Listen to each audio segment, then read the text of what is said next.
స్వాతి, ఒక్క నిమిషం నేను చెప్పేది విను స్వాతి.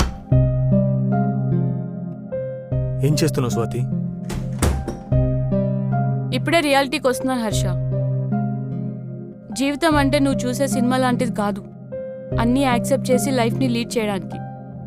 ఇదే మిస్టేక్ నేను చేస్తే నువ్వు యాక్సెప్ట్ చేస్తావా? ఏంటి సైలెంట్ అయిపోయావు? ఈ మాటికే నీకు పెయిన్ తెలుస్తుందా? కానీ ఆ తప్పు నువ్వు చేసావు. మరి నాకెలా ఉంటుంది? రిలేషన్లో ఉన్నప్పుడు ఏ గొడవలు వచ్చినా అడ్జస్ట్ అవ్వచ్చు హర్ష. కానీ థర్డ్ పర్సన్ ఇన్వాల్వ్ అయితే అడ్జస్ట్ అవ్వడం కష్టం. సారీ స్వాతి, ఇంకోసారి మన లైఫ్లోకి ఏ థర్డ్ పర్సన్ రాదు. కన్విన్స్ చేయడానికి ట్రై చేయక హర్ష. నేనేం చిన్నపిల్లని కాదు. అలానే నువ్వేం చెడ్డడివి కాదు.